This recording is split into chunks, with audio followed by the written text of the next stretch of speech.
Good morning everyone po. Philip from Buhay Marina Dali. May tanong ko lang po, yung paggamit ng mga baba during campaign, ano po ang masasabi niyo rito? Kagaya po nung before the other administration, nung ginamit nila si Mocha Oso, tapos pinaupo nila. Ano po opinion niyo sa ganitong klaseng campaign?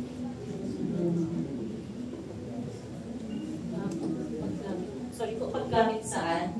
Ito po ba yung mga babae during the campaign, ginagamit nila mga dancers. Ay, opo. Kasama po yan. At by the end of the day, bibigyan nila ng pwesto. Parang Barbie doll sa Malacanang.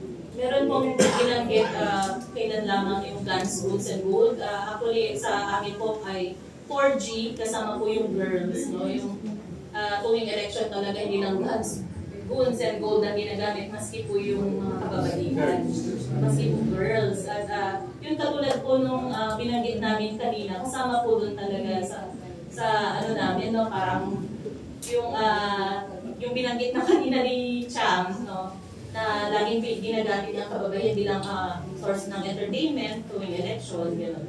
So, gano'n din po yung aming posisyon, yung nabanggit na namin kanina. Tinututulan po talaga namin yung mga ganong mga ginagawa ng mga kandidato ng politiko.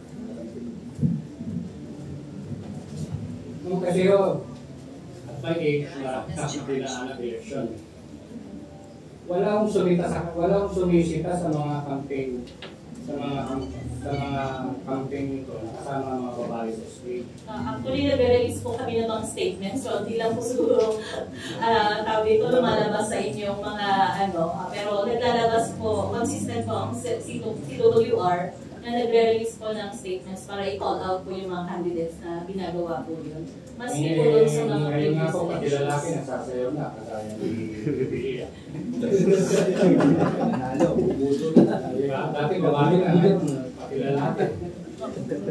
Thank you po. Ayun po, yun nga. Kaya po sinabi nila Ms. Brent, Ms. Cham, mali talaga tinututulan ng CWR yung ganitong klaseng pagtrato sa kababaihan, lalo na sa panahon ng kampanya.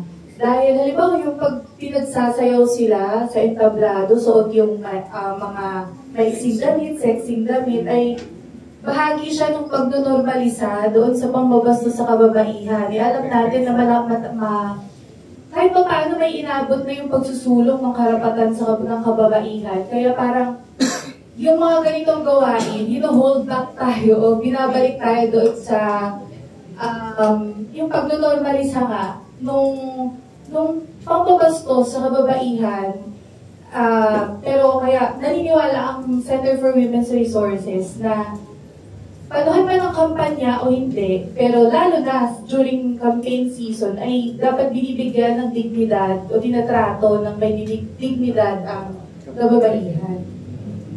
Yun din po, doon mula po sa resulta din kanina, no,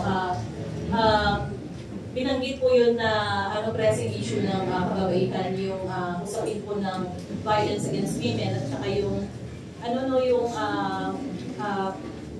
gender equality at discrimination sa kababaihan. Kaya ganun din sa mga women respondents namin ay recognize po talaga na meron pong hindi pagkakapantay sa lipunan, lalo na po sa usapin po ng gender, no.